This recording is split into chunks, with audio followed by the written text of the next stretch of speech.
o durante la guardia, o ya sea desde la sala de espera. Puede suceder que algún paciente tenga un paro esperando su estudio o algo por el estilo. Entonces es bueno conocerlo. Y recuerden que todas estas guías generalmente están construidas a base de algoritmos o de secuencias o cadenas de supervivencia, que es como las llama, para pues que sea un poquito más fácil recordar la información, el orden y que sea efectiva todo lo que podamos aplicar. Muy bien, dentro de la evaluación inicial, que vamos a empezar con el repasito del soporte vital básico, tenemos que hacer una evaluación inicial del paciente en la que vamos a determinar si el individuo está consciente o inconsciente. En las guías lo refieren como un paciente que lo ves pues caído o found down en inglés, que únicamente vamos a ver una alteración de la conciencia. Este paciente puede estar, sea solamente con respiraciones anormales o completamente inconsciente y sin signos, y dependiendo del grado de conciencia que nosotros veamos, es el protocolo que vamos a iniciar. Siempre desde que llevamos primeros auxilios y todo, nos hacen mucho el énfasis de que hay que verificar que la escena sea segura para nosotros, para poder atender a ese paciente, porque no va a servir de nada 2 enfermos que ocupen reanimación porque la escena no era segura y te pasó algo también a ti, a que uno solo que mejor esperas a que esa área sea segura y igual le puedes ayudar al paciente. Entonces, marca la guía que la evaluación inicial para un paciente inconsciente, consciente, podemos iniciar el BLS, y en el inconsciente el BLS y el ACLS, que ya incluyen los algoritmos o protocolos ya más avanzados.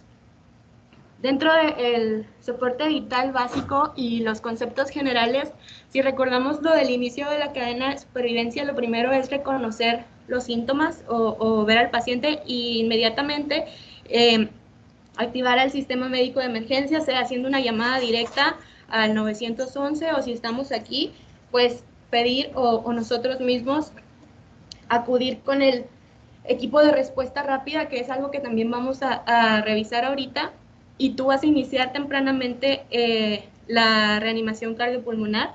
Tan pronto como sea posible, se tiene que conseguir un desfibrilador, ya sea automático o manual, dependiendo del lugar en el que te encuentres. Recuerden que en centros comerciales o en algunos otros lugares se cuenta con un desfibrilador automático. Y también, una vez que ya estás haciendo la reanimación, si está dentro de tus capacidades, puedes iniciar el soporte vital avanzado, o ya cuando el paciente llega a la institución se puede iniciar el soporte vital avanzado, y ya después los cuidados posteriores al paro. Hay que recordar de las actualizaciones del BLS, la última fue en el 2015.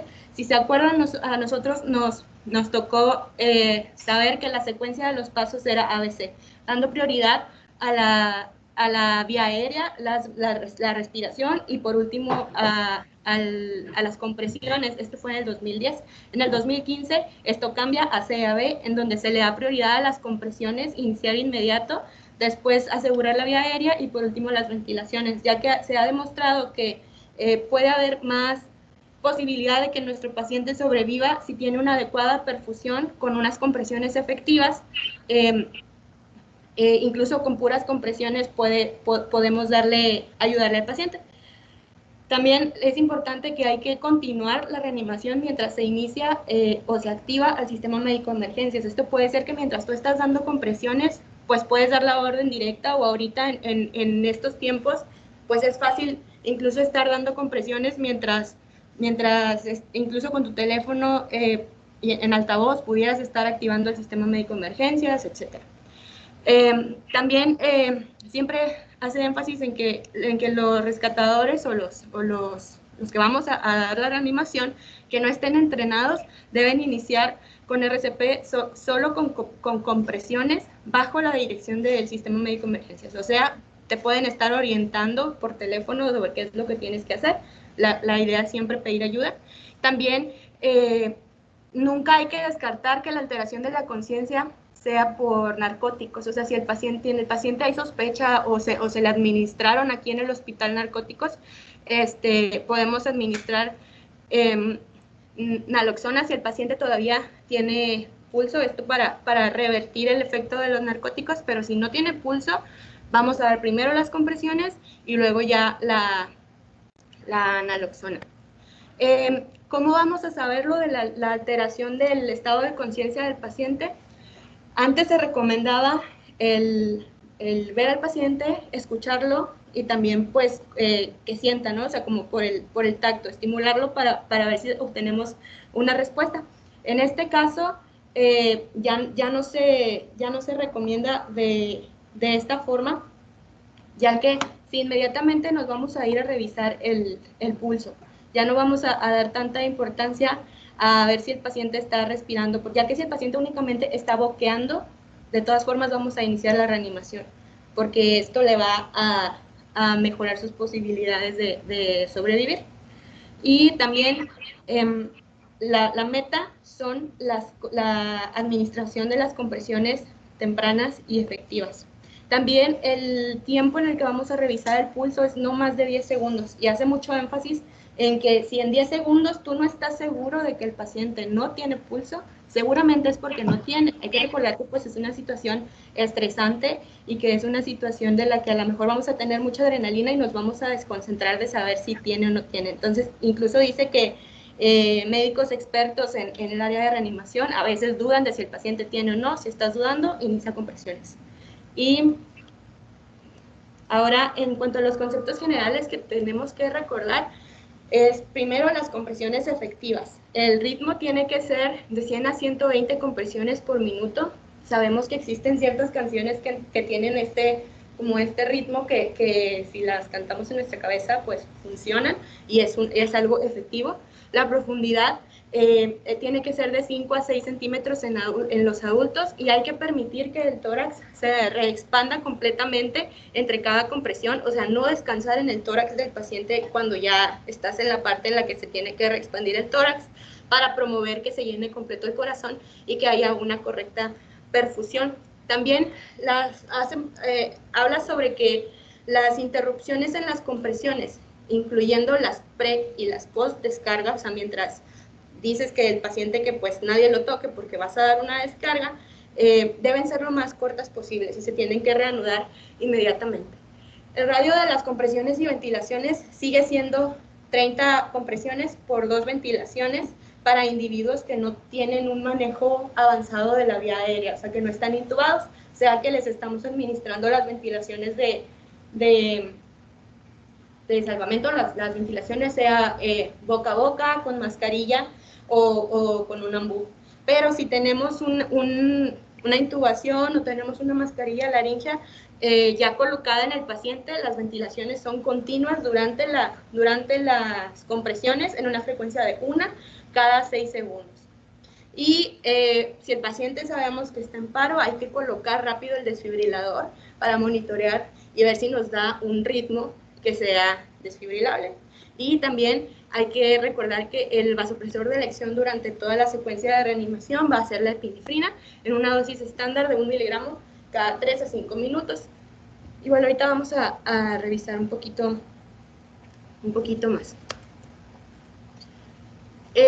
En cuanto a la cadena del soporte vital básico de adultos, ya identificamos que el paciente no responde, no respira o solo está boqueando en su respiración. Ya vimos, activar el sistema de respuesta rápida o de emergencia, llamamos o algún compañero o enfermería o alguien que active y que solicite a las personas que pueden atender el manejo avanzado, obtener el desfibrilador e iniciar la reanimación. Hay que monitorear el ritmo y dar descargas si es necesario y vamos a repetirlo después de 2 minutos. Y las compresiones tienen que ser fuertes y rápidas. Y de hecho, si se van a revisar la guía en algún momento van a ver que todo es repetitivo. O sea, siempre te repite los algoritmos desde el principio para que no te brinques ningún paso. Ahorita vamos a ver por qué. Bueno, vamos a ver estas imágenes pues representativas de la secuencia de la reanimación. En la primera imagen vemos que se está revisando el pulso, generalmente vamos a escoger el carotidio y ya dijimos no más de 10 segundos. Si no creemos que tiene, iniciamos compresiones. ¿Dónde vamos a dar las compresiones? En la segunda mitad o en la mitad inferior del esternón, en el centro del tórax, y es la forma de colocar las manos, pues vamos a colocar una mano encima de la otra y vamos a apoyar completamente la palma en ese sitio que ya mencionamos, que es el de las compresiones, y permitir una correcta reexpansión del tórax, no descansar sobre el paciente. Y recuerden que si tenemos relevos, a veces es más efectivo cambiar de relevo, porque ya conforme te estás cansando, dejan de ser efectivas tus compresiones. En cuanto a las maniobras para abrir o para hacer permeable la vía aérea, tenemos dos. Una es la de la elevación del mentón y la otra es la que se llama en inglés el thrust de la mandíbula. Vamos a ver el primer video. Este es representativo de cómo tenemos que hacer la de la elevación del mentón, y vemos por qué y cómo se desplazan ya completamente la faringe, la lengua, y se abre ya la vía aérea, y así es como la debemos de realizar. La segunda es como la apertura de mandíbula. ¿Cuándo vamos a utilizar cada una? La primera, la de la elevación del mentón, cuando el paciente no tiene sospecha de lesión de cervicales. Si nuestro paciente tiene sospecha, uso de collarín, o se cayó, o en la radiografía hay un área sospechosa, vamos a realizar la de abajo, que es solamente la apertura de la mandíbula. En esta en la de abajo vamos a tomar las ramas mandibulares y las vamos a desplazar. Igual vean en el dibujito cómo es que se abre la vía aérea al realizar esta maniobra. Entonces, la primera, cuando no hay sospecha de que hay lesión de cervicales y que sí puedes movilizar el cuello. La segunda, pues cuando el paciente, cuando es lo contrario.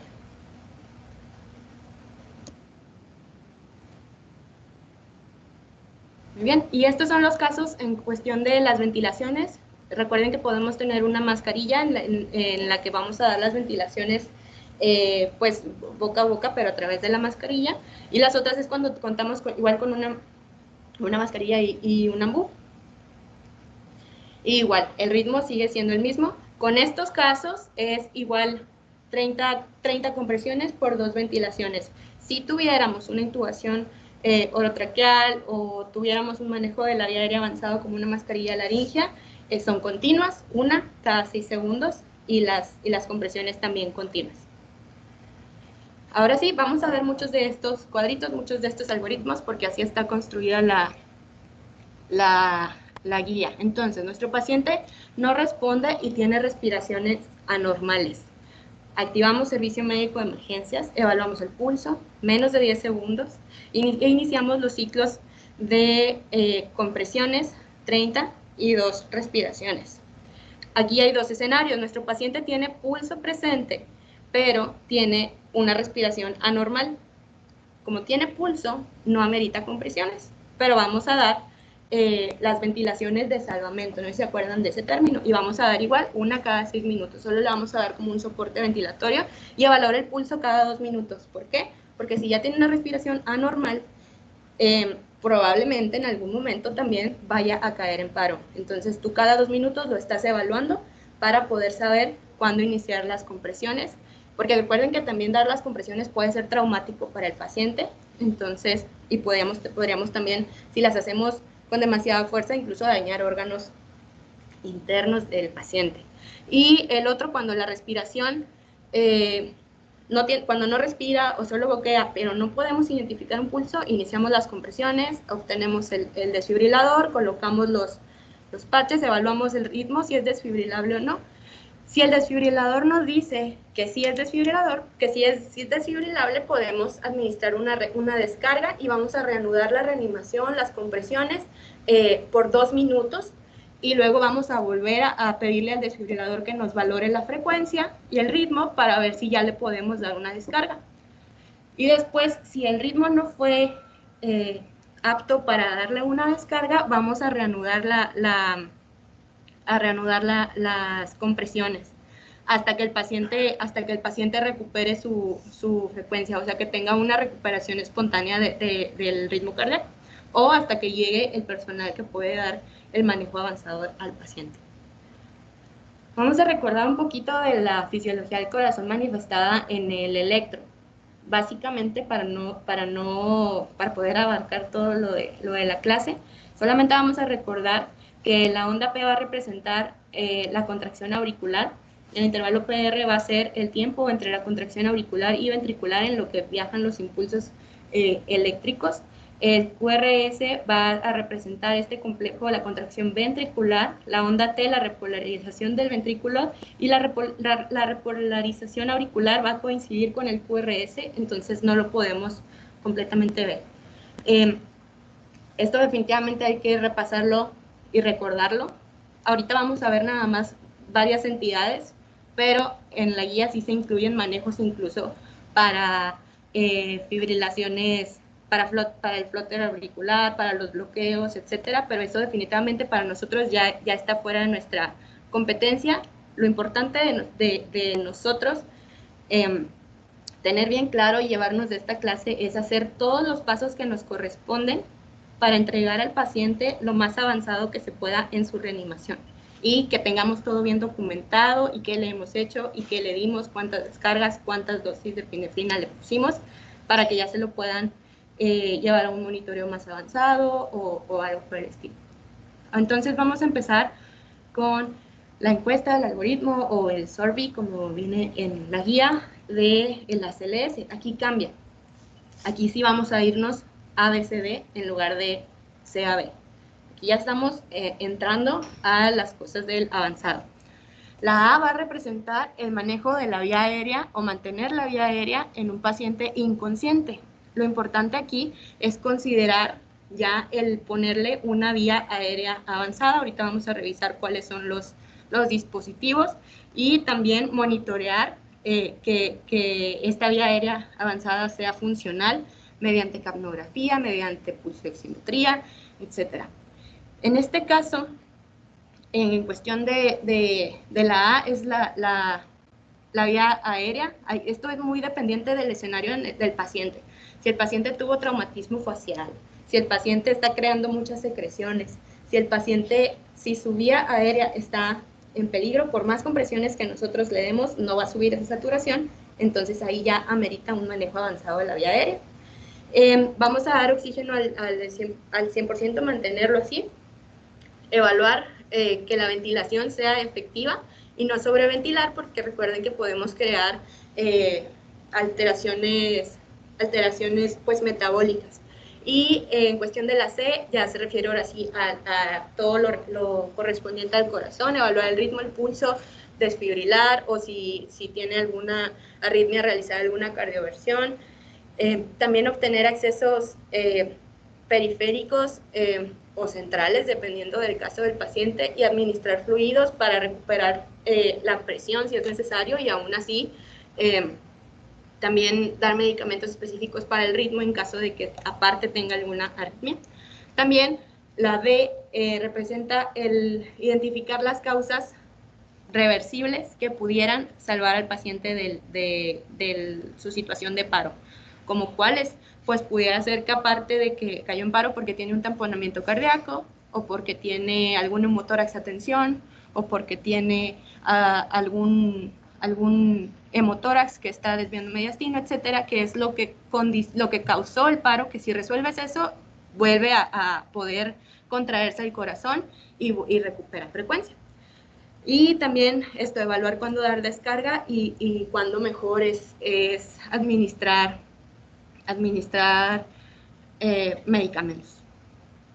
Aquí en cuestión de la meta, bueno, vamos al manejo de la vía aérea. Tenemos varios dispositivos que podemos utilizar. Estos son como los básicos que pudiéramos nosotros colocar aquí para mantenerla permeable hasta que llegue alguien experto que pudiera realizar una intubación. Estos son temporales, no son como de largo plazo, es decir, no son muy seguros, fácil el paciente pudiera retirarlo. El primero es la cánula orofaringea. Esta va a sostener las estructuras de la hipofaringe y la lengua lejos de la pared posterior de la faringe. Esta la vamos a utilizar únicamente en un paciente inconsciente, porque en un paciente consciente o semiconsciente puede estimular el reflejo nauseoso y el paciente puede vomitar, puede incluso toser o pudiera tener simplemente algún tipo de reflujo que pudiera comprometer esa vía aérea en lugar de ayudarla, porque se puede broncoaspirar, etc. Son estos dispositivos, estos son rígidos y la forma en la que se van a colocar pues es la siguiente: se coloca el dispositivo, lo vamos a medir o seleccionar el que le corresponde, tiene que llegar desde el margen de la boca ya con la posición de la cabeza que ya vimos anteriormente y tiene que llegar aproximadamente al lóbulo, al nivel del lóbulo de la oreja. Después se va a colocar como al revés, o sea, con la convexidad hacia arriba, y después se va a rotar y ya se va a introducir. Todo esto para poder primero como aplanar y desplazar la lengua. El otro dispositivo que podemos utilizar es la cánula nasofaringea. Esta es de plástico suave, es un poquito flexible, que permite el paso de aire entre las narinas y directo a la faringe.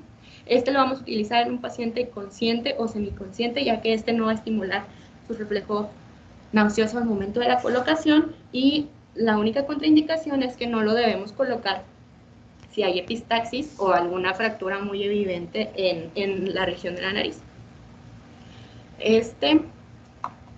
Lo colocamos directamente a través de las narinas. Tiene un área como un bisel, que ese se coloca hacia el septum y luego se introduce directamente pues vertical en el eje de la nariz. Y nos dice que nos deja permitir pues intento en una narina y en la otra. O sea, generalmente va a ser, a veces los pacientes van a tener una desviación del septum que va a interrumpirlo, pero probablemente por el otro sí pueda pasar. Y aquí, en cuestión de las aspiraciones, es un componente esencial para mantener la vía aérea. Si hay secreciones, sangre, vómito, pues se tienen que retirar para que, si ya pusiste un manejo de la vía aérea básico, puedas, pues que sirva y que no incluso se ocluya y aún así baje la saturación del paciente. Los intentos de cada aspiración no deben de exceder más de 10 segundos, porque si excedemos ese momento, ese tiempo, es muy probable que el paciente nos empiece a desaturar. Y para evitar una hipoxemia, inmediatamente después de terminar de aspirarlo, vamos a dar oxígeno, porque recuerden que para aspirarlo hay que desconectar el tubo o el manejo de la vía aérea que tenga el paciente para pues quitar las secreciones. Ahora, en cuestión del manejo avanzado, el tubo endotraqueal es el más seguro y pues también es el que amerita más experiencia y más pues conocimiento para que sea efectivo, que esté bien colocado, porque de hecho ayer vimos varias complicaciones que pueden ser graves de un tubo mal colocado, y también que se pueda hacer rápido y en los menos intentos posibles, porque durante todo ese tiempo el paciente no va a estar recibiendo el oxígeno que necesita. Y el tubo, pues yo creo que sí hemos visto la colocación en algún momento. La que, por ejemplo, yo no había visto es una mascarilla laríngea. Lo vamos a utilizar, lo menciona como que es una buena alternativa al tubo endotraqueal. Si cuentas con ella y no puedes poner el tubo endotraqueal por algún motivo, puedes colocarla.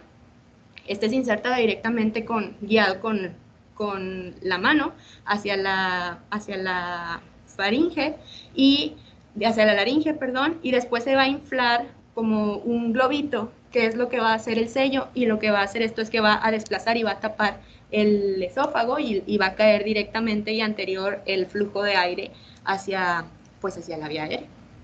Los otros dos, el tubo laringio y el tubo esófago traqueal, de acuerdo a lo que mis maestros asesores me dijeron, es que no son muy utilizados actualmente en la práctica de hoy. O sea, entonces, sí existen, sí son alternativas, pero que no son como que la primera la primera elección. Y pues básicamente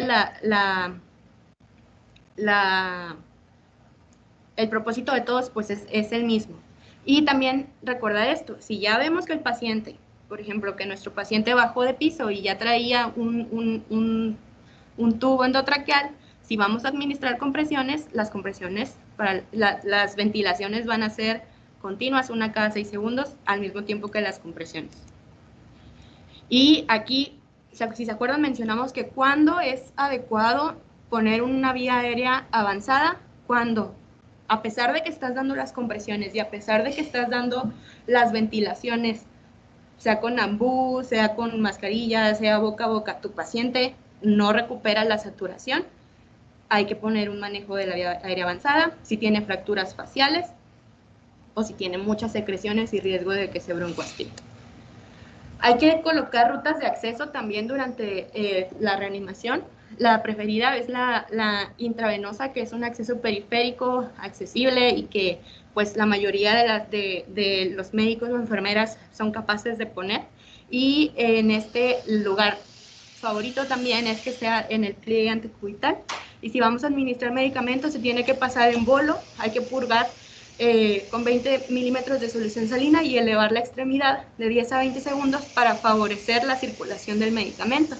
Si el paciente está con shock hipovolémico o es un paciente que está deshidratado y no se puede conseguir una vía intravenosa periférica, se puede realizar una vía intraósea.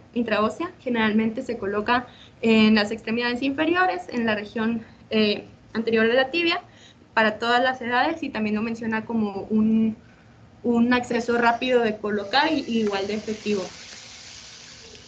En la guía también vienen esta tabla de las herramientas farmacológicas que podemos utilizar durante la reanimación.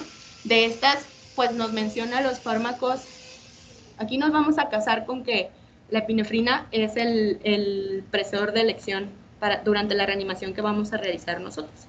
Pero también se cuentan con otras herramientas y también hay medicamentos antiarrítmicos, que todos estos también, de hecho, la guía en lo que hace énfasis es que pues si se van a administrar tiene que ser por alguien que los sepa manejar y que todo esto esté documentado. Entonces, igual al ratito creo que les mandé la guía y pues ahí la podemos revisar después con calma y memorizarla todos. En cuanto a la desfibrilación temprana, entre más pronto es mayor la probabilidad de supervivencia de nuestro paciente. El propósito va a ser romper un ritmo caótico que no es efectivo y va a permitir a los marcapasos del corazón reanudar su actividad eléctrica, que sí es efectiva. La dosis de energía que se va a administrar es determinada por el diseño del desfibrilador que tengamos, monofásico o bifásico. Aquí hablando pues de los manuales. Tenemos el monofásico, que la dosis es de 360 joules en una ocasión y vamos a usar la misma dosis en las siguientes descargas y es una dosis estándar. Y también tenemos el bifásico, que al momento de que analiza al paciente te dice cuál es la descarga o la dosis efectiva que pudiera romper ese ritmo caótico, y si la descarga no termina la arritmia, la podemos escalar nosotros ahí manualmente.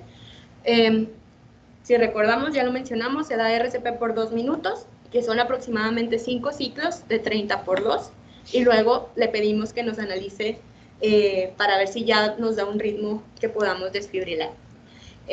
Aquí en el departamento tenemos el monofásico.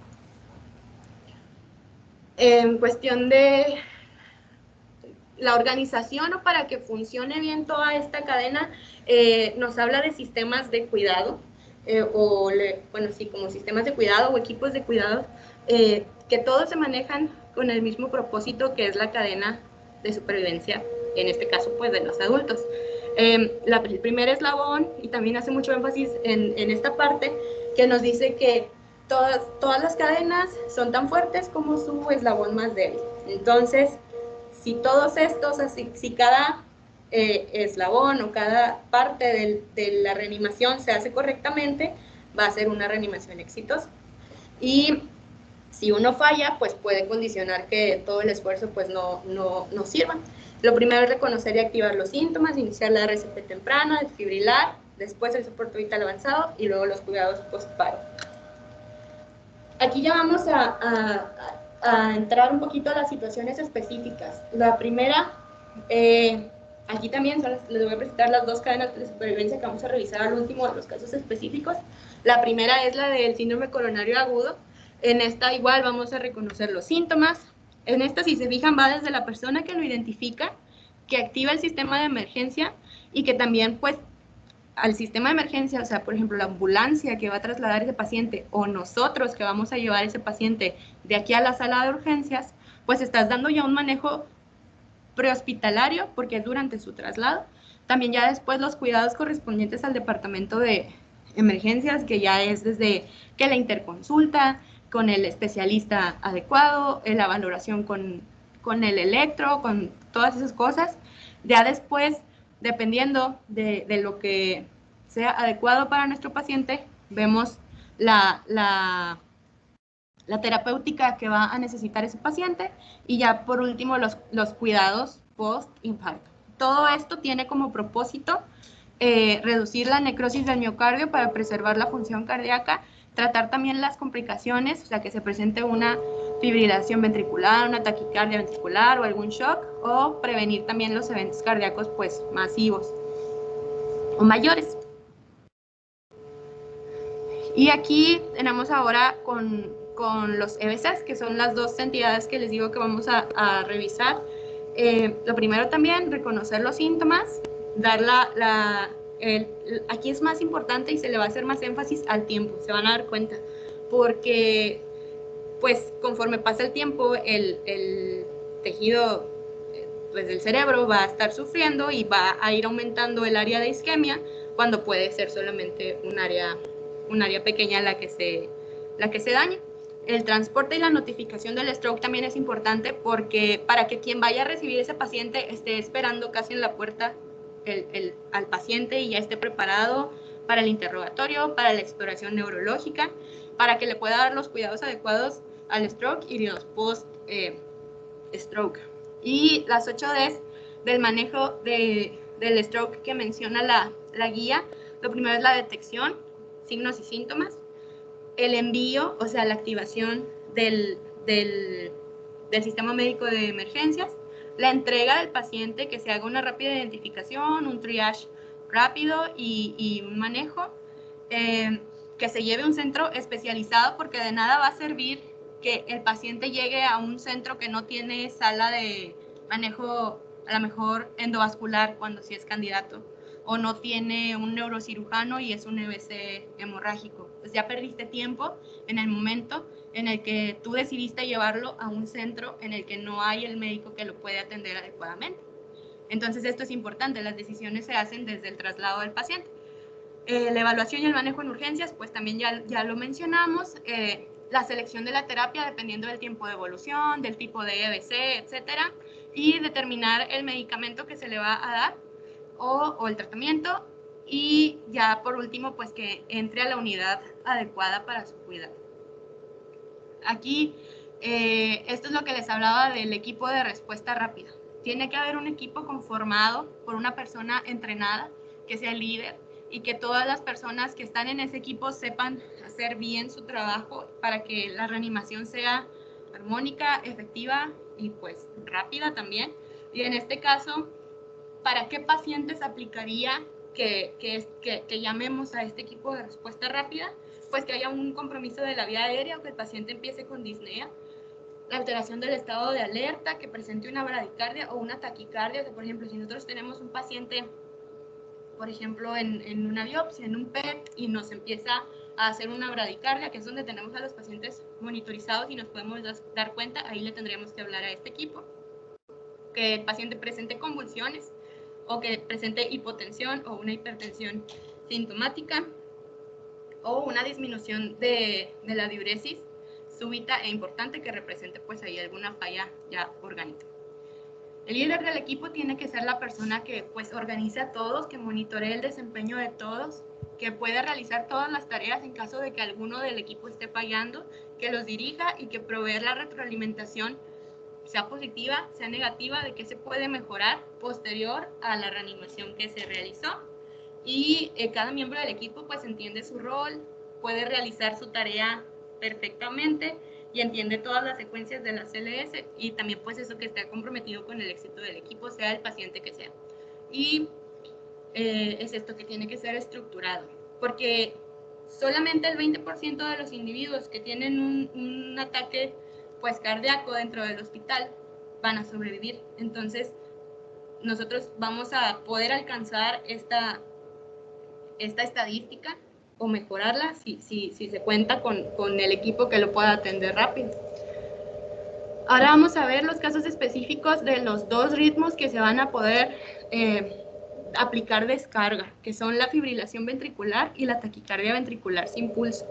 En estos dos casos hay contracciones ventriculares que no son efectivas, y en el caso, aquí es ventricular, perdón, en el caso de la fibrilación ventricular, pues es un movimiento no sincronizado con el auricular, y en la ventricular sin pulso es una contracción que es tan rápida que no permite que se llene el corazón, resultando en un pulso que no vamos a poder detectar. Y ya dijimos, estos dos son los únicos que vamos a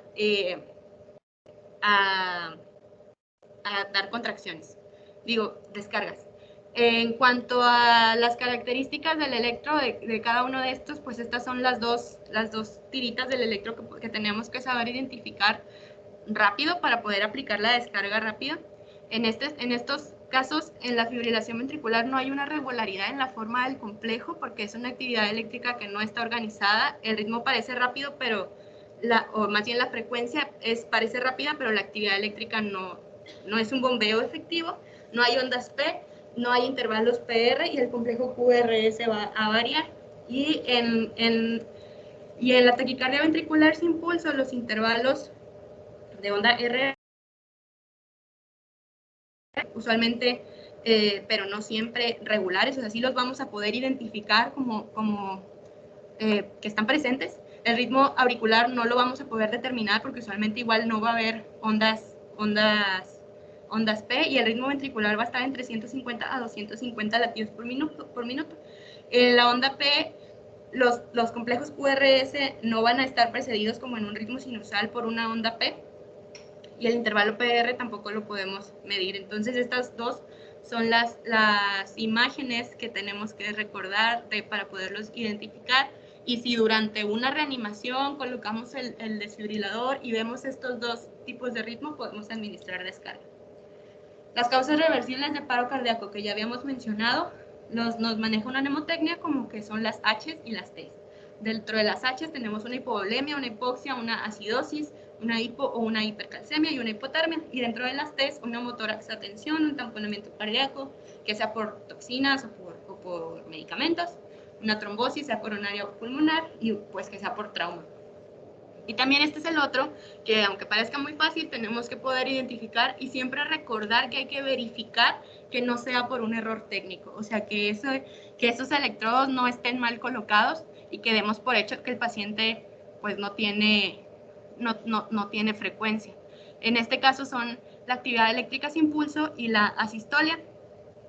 Estos son no desfibrilables, hay que iniciar compresiones. Y si vuelve a circulación espontánea por medio de las compresiones y las ventilaciones que vamos a administrar, ya podemos proceder incluso a los cuidados postparo. O si el paciente vuelve como a presentar, en lugar de un ritmo sinusal, pues presenta un ritmo que sí se puede desfibrilar, ahí ya cambia y sí podemos dar la descarga. Ahora, aquí todo esto ya lo vemos el orden. Tenemos que se inicia RCP, se coloca el oxígeno y el desfibrilador. Sabemos si es desfibrilable o no. Si vemos cualquiera de los dos que sí podemos desfibrilar, lo vamos a administrar la descarga, reanudamos 2 minutos el RCP y ya vamos colocando los accesos periféricos, esto es importante, sin interrumpir las compresiones. Volvemos a valorar 2 minutos. Si ya nos deja, otra vez. Y así constantemente hasta que nos dé un ritmo que podamos desfibrilar. Y también aquí ya es importante que podemos ayudar la secuencia administrando epinefrina en la dosis que ya mencionamos de 3 a 5 minutos, cada 3 a 5 minutos. Y también aquí ya pues valorar si vamos a colocar una vía aérea avanzada. Y en el último caso es en otros casos que aparte de que tengamos el paciente no sé, de impulso o lo tenemos con una frecuencia o un ritmo cardíaco anormal, que no es taquicardia, que aparte tenemos, no sé, a lo mejor alguna arritmia pero auricular o tenemos algo más, aquí ya hay que valorar si vamos a administrar antiarrítmicos. Generalmente vamos a utilizar amiodarona o lidocaína y tratar las causas reversibles si las podemos identificar. Y aquí pues también hace mucho énfasis en si te enfrentas a una arritmia, que no son los dos ritmos desfibrilables, es llamar tan pronto como se pueda a un cardiólogo, porque si son bloqueos van a necesitar un marcapasos, que lo vamos a ver ahorita en las bradicardias, etc. En cuanto a los cuidados postparo, se hace más énfasis a optimizar la ventilación y la circulación, dar soporte de TA, cuando la sistólica la vemos menor a 90 o tenemos una media de 65, lo podemos compensar con 1 o 2 litros de solución salina o lactato de Ringer, y si la TA ya es muy baja hay que considerar vasopresores, la epinefrina va a ser la elección, dopamina, fenilefrina también los podemos utilizar, y como último recurso y para casos ya muy severos vamos a utilizar la norepinefrina. Y mencionaba como que la hipotermia, que es un método que se puede utilizar o inducir en el paciente para preservar la función del cerebro cuando el paciente estuvo en un paro muy prolongado, pero esto ya es completamente manejado en sala de cuidados intensivos por medio de un experto. En cuanto a las bradicardias, aquí pues vamos a identificarlas como que es un ritmo cardíaco menor a 60, no siempre va a dar síntomas, ya si empezamos a ver una TA que está disminuyendo, que está haciendo signos de edema pulmonar, congestión, un ritmo anormal, que empieza a desarrollar disnea, mareo o confusión, debemos tratarlo con el algoritmo de la CLS.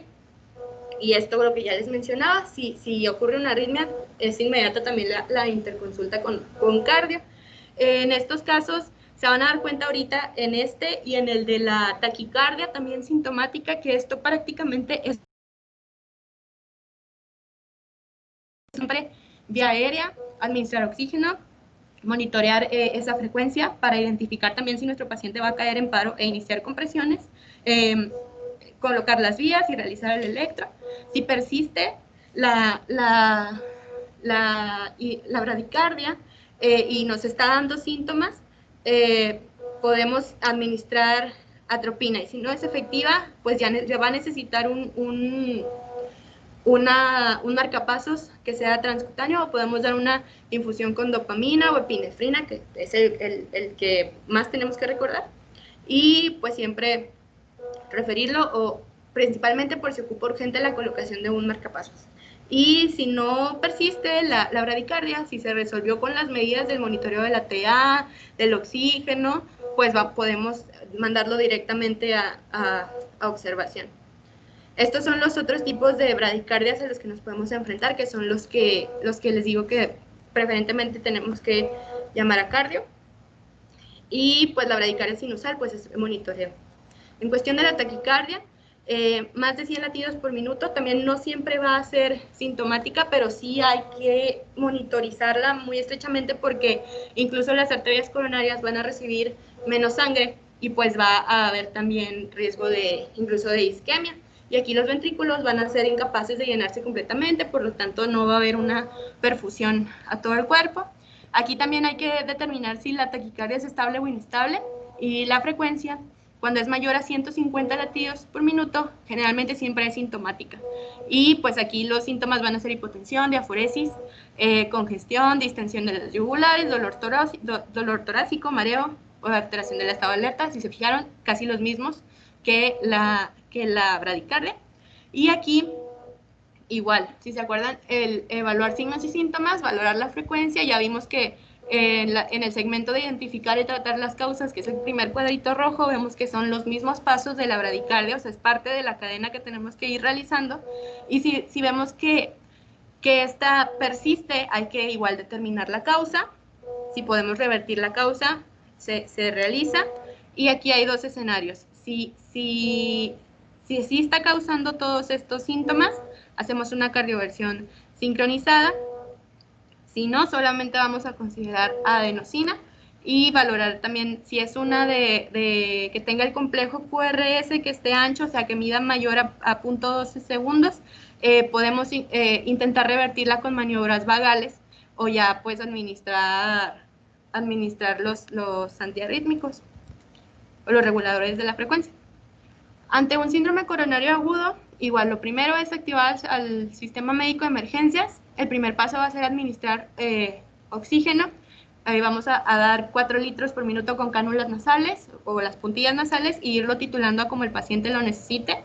Podemos ir administrando aspirina de 160 a 325 miligramos para que el paciente, mencionaba muy específicamente que es para que el paciente lo mastique. Y también podemos dar la nitroglicerina en esta dosis, ya sea en spray o sublingual, en intervalos de 3 a 5 minutos. No lo vamos a usar si el paciente tiene una TA menor a 90 o si el paciente ha utilizado medicamentos como el inhibidor de la fosfodiesterasa, como es el Viagra, 24 horas antes. Y si los síntomas no resuelven, podemos administrar morfina de 1 a 5 miligramos intravenoso si no se quitan los síntomas, y el monitoreo estrecho de la TA, realizar su electro para ver si tiene signos de elevación del ST o no. Y igual los accesos intravenosos y notificar al hospital y trasladarlo lo más pronto posible a un hospital o a un área que sí lo pueda manejar adecuadamente. Los síntomas pues ya los conocemos. Y aquí los síndromes coronarios, pues ya sabemos que son estas 3 entidades, la angina inestable y los infartos con y sin elevación del ST. Esto pues prácticamente lo único que nos falta de lo demás, ya cuando está en el hospital, por ejemplo aquí, es valorar los síntomas, la saturación, realizar la historia clínica y hacer un checklist de si se le va a administrar pues fibrinolisis y revisar sus contraindicaciones. También podemos enviarlo incluso ya si ya le tomamos sus muestras y le tomamos sus electrolitos, sus pruebas de coagulación, sus marcadores cardíacos, todo eso podemos avanzar nosotros aquí para que allá ya se esté procesando cuando lo van a recibir, y realizar una radiografía portátil de tórax en menos de los 30 minutos que el paciente desarrolló los síntomas.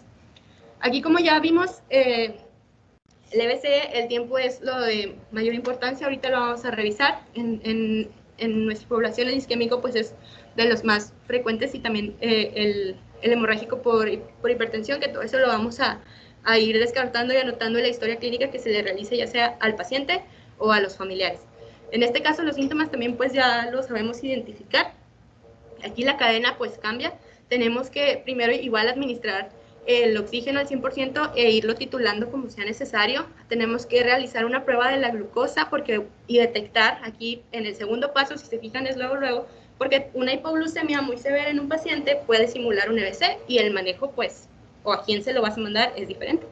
Y aquí pues la historia clínica determina el tiempo preciso desde que iniciaron los síntomas, directo del paciente y de los testigos. Y aquí no es desde que, la pregunta es ¿cuándo fue la última vez que lo vieron normal? Esa va a ser tu referencia del tiempo. En el examen físico, pues determinar si tiene déficits motores, sensoriales o ya de los nervios craneales, prevenir las crisis convulsivas, y si se presentan, pues colocarlo en la posición adecuada, que es el cúbito lateral, colocar los accesos y notificar al hospital. Aquí, igual, esto es el escenario ideal del manejo del EBC. Que dentro de los 10 minutos desde la llegada del paciente ya se le hizo una valoración general por el especialista. Esto es desde que llega como que a la sala de urgencias o de la sala donde se va a tratar, y ordenar un TAC simple urgente. Dentro de los primeros 25 minutos, esa TAC simple ya se debe de haber realizado. Dentro de los primeros 45 ya se debe de haber interpretado, y también ya lo tiene que haber evaluado neurología, ya con una exploración, que se le asigne un grado como de la escala del NIH, etc. Dentro de los primeros 60 minutos ya se tiene que estar evaluando sus criterios para ver si es candidato o no al uso de fibrinolíticos, y administrar la terapia dentro de las primeras 3 horas desde el inicio de los síntomas, y en los 180 minutos desde que el paciente llegó, o sea, 1 hora y media aproximadamente, el paciente ya debe de estar en la unidad de stroke. Muy bien, aquí ya que se vamos a acabar, aquí el sistema médico de emergencias pues se tiene que activar identificando los signos y síntomas de stroke y desde que tú estás notificando decir que se trata de un posible caso de un EBC. Aquí las acciones importantes del traslado o de la referencia del paciente es completar la valoración prehospitalaria, o sea, vamos a hacer la historia clínica, anotar la hora de inicio de los síntomas, vamos a aplicar el ABC, vamos a proteger su vía aérea, vamos a dar oxígeno, revisar glucosa, y pues referirlo y avisar al hospital. Ya una vez que llega y que lo van a valorar generalmente o que lo van a estabilizar, se tiene también que realizar un electro, si hay hipoxia, administrar oxígeno, la glucosa, por lo que ya mencionamos, la evaluación, el estudio de imagen y activar directamente al equipo adecuado. Y acá, pues también esto ya lo mencionamos. Acá si la tomografía o el estudio que se le realizó al paciente demuestra hemorragia, vamos a solicitar la valoración por un neurocirujano o en su defecto, si no hay en ese centro al que lo mandaste, pues a un neurólogo y lo vamos a transferir de ese hospital si no hay uno disponible. También, si ya una vez que fue de este caso, pues ya el manejo le corresponde a ellos y va a ingresar a la unidad de cuidados intensivos o a la unidad de EBC. Si no demuestra hemorragia, pues tenemos que preparar al paciente para una terapia fibrinolítica y tenemos que avisar que es un probable EBC isquémico.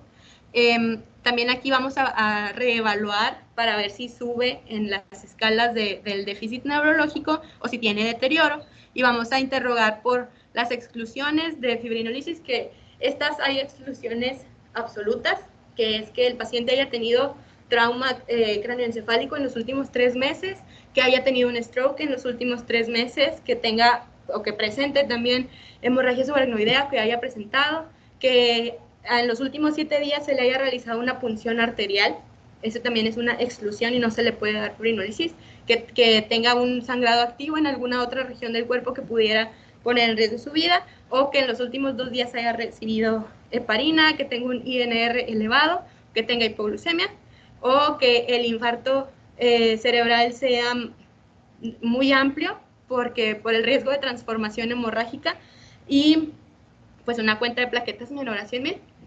Cuando el paciente ya es candidato, lo vamos a saber porque el déficit inició en las últimas 3 horas y en varias situaciones lo pueden extender hasta 4.5, que sea mayor de 18 años, que esté demostrado que es isquémico y que la TA se encuentre en la sistólica menor a 185 y menor a 110 y no se puede iniciar hasta que esa TA esté ya controlada. Y en los cuidados posteriores a la terapia de fibrinolisis, pues ya se tiene que ingresar a una unidad de cuidados intensivos y pues ese manejo ya le corresponde al médico tratante. Entonces, conclusiones. Es que es necesario en todos los departamentos un equipo de respuesta rápida que esté entrenado para enfrentar estas situaciones. Y ya dijimos, pues para que la reanimación sea armoniosa y que ante esa situación de estrés, de adrenalina y de no saber qué hacer, no se convierta en algo malo para el paciente. Si hay una persona que coordine todas estas situaciones, que esté certificada y que entrene también al equipo, que dé retroalimentación, ya dijimos, todo eso puede también, pues al final de cuentas, todo es para el bien del paciente. También esto que ya dijimos, que una cadena es tan fuerte como su eslabón más débil, que todos los pasos se realicen en orden, por eso vienen y son tan repetitivos los algoritmos en la guía, y también que las compresiones torácicas efectivas son el pilar ahora de la reanimación, y su interrupción solamente se tiene que hacer lo menor posible y si representa un mayor beneficio para el paciente, colocar la vía aérea, dar la desfibrilación. Y por último, que rebasar nuestras capacidades o nuestro entrenamiento no siempre va a ser de beneficio para el paciente. Entonces, en estos casos, avanzar lo más que se pueda en las cadenas de supervivencia para el paciente, avanzar más el manejo que se pueda y ya por último, pues, referirlo o enviarlo a urgencias. Y ahorita por todo esto de la pandemia, están de libre acceso los cursos de la CLS, el BLS y el PALS. Entonces al ratito les mando el link y si cuenta la certificación. Y ya, fin.